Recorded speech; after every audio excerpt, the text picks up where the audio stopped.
Hey everyone, and welcome back to Horror Movies for Life YouTube channel. So in this video, we're going to take a look at a 1982, obviously, horror movie. Um, this is one I don't have the physical media for. Again, I streamed it on YouTube, as I have with a lot of these movies. But the movie we're going to take a look at is entitled Panic, also known as Bakterion, also known as Zombie 4 in Greece. And this is a 1982 Italian-Spanish film. So yeah, let's go ahead and talk about Panic. So Panic is a 1982 Italian-Spanish film directed by Tornino Ricci. So a scientist is working in a remote laboratory and is accidentally exposed to and mutated by experimental bacterial pathogens during his research. The transformation turns him into a grotesque, blood-drinking monster with an insatiable hunger for human victims. As the creature begins terrorizing the local population, word of the outbreak reaches government officials who become increasingly alarmed about the potential for a widespread epidemic. Fearing that the mysterious disease could spread beyond the small town and become a global pandemic, government authorities make the drastic decision to authorize a military airstrike to completely destroy the infected area.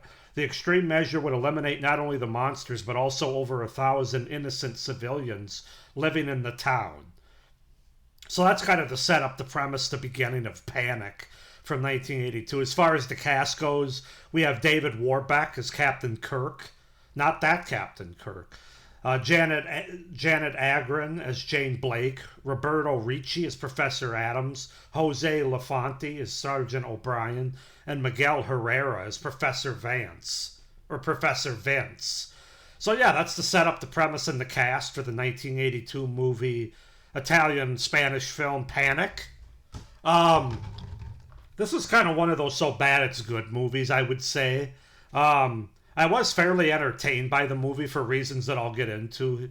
But that being said, it's not a very good movie, which I'll also get into in my con. So let's just go ahead and get into it. So, as far as the pros go, I actually thought the look of the grotesque mutated scientist, once we see him about halfway through the movie, is pretty effective.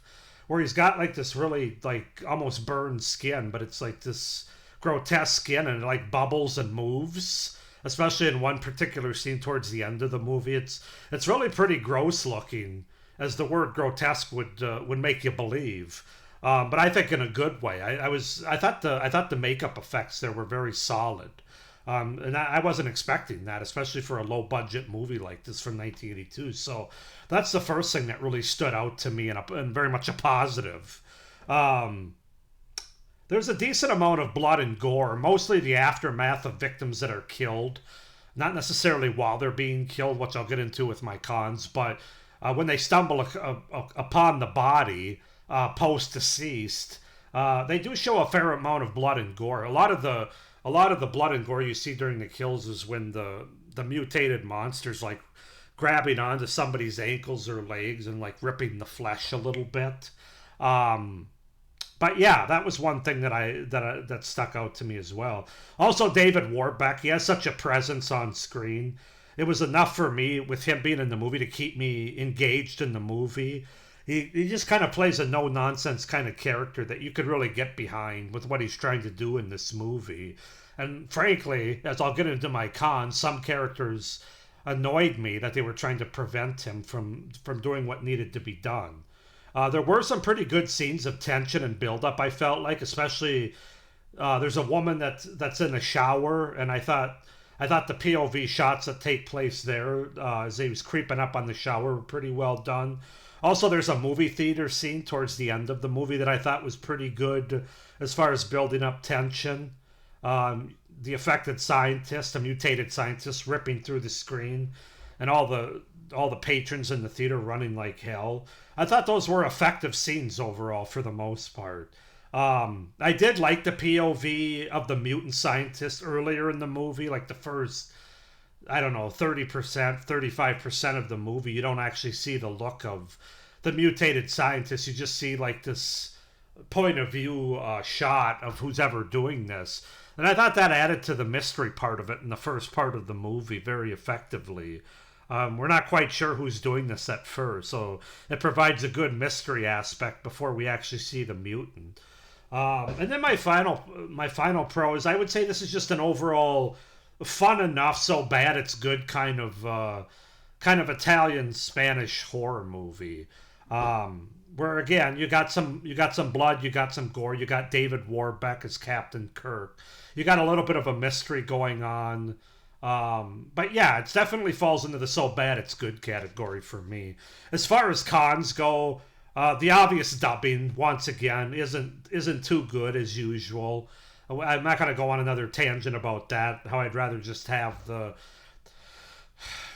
home language that it was shot in with subtitles, but that's probably just a me thing. The overall story and premise isn't as strong as it could have been. Wasn't really feeling it from a strong story standpoint or a very well written story standpoint. I will say the mutated scientist makes the most annoying screaming noises that you've ever heard in your life.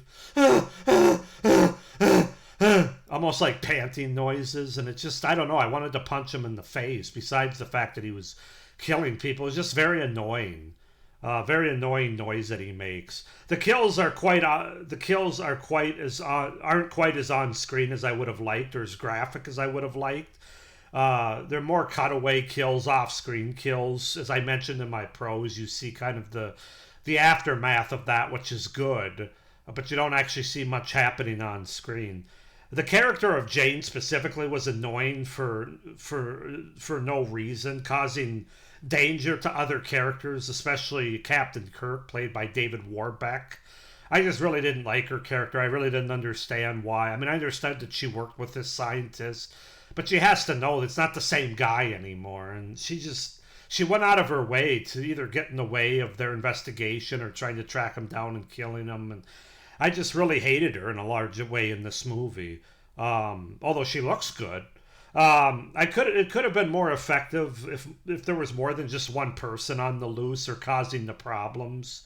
If it somehow had spread, whether it be through air or through getting bit or whatever the case might be. It's not exactly a zombie movie or a werewolf movie, whatever. So I mean, I guess that's why it doesn't work that way, but I just think the stakes would have been a little higher if there had been more than just one person. That was the danger here in this small town. And then finally, I wanted a bit more of the confrontation at the end. The movie just kind of ends after the government officials realize, oh, it's over. We don't have to drop a bomb on the town. I think it would have been better if they would have accidentally hit the drop button or something, just because it would have left the viewer with more of a true horror that the town was going to be everybody was going to be killed, even though they didn't need to be. But I don't know. Yeah, the ending just really didn't do much for me. But again, as I said, this is more of a so bad it's good kind of movie, and for that point, I think I could definitely watch it again if I saw it on YouTube or it came on a streaming service or something. I'm not going to go out and buy this movie in any sort of panic move, no pun intended. But overall, I'm going to give this movie a 6 out of 10 for Panic or Bakterion or Zombie 4 if you're from Greece. But Panic, as far as I'm concerned, 6 out of 10 for the movie. Go ahead and comment down below if you guys have seen this movie, if you have thoughts on it. Comment down below. Please like this video, hit the little notification bell, and subscribe to my channel if you haven't already. It would really help me out for the future of my channel and the content that I provide. But with all that being said, I hope you guys are enjoying these 1982 horror movie reviews as part of my overall 1980s horror series. With that being said, hope you're doing well, but as always, stay scared. Bye.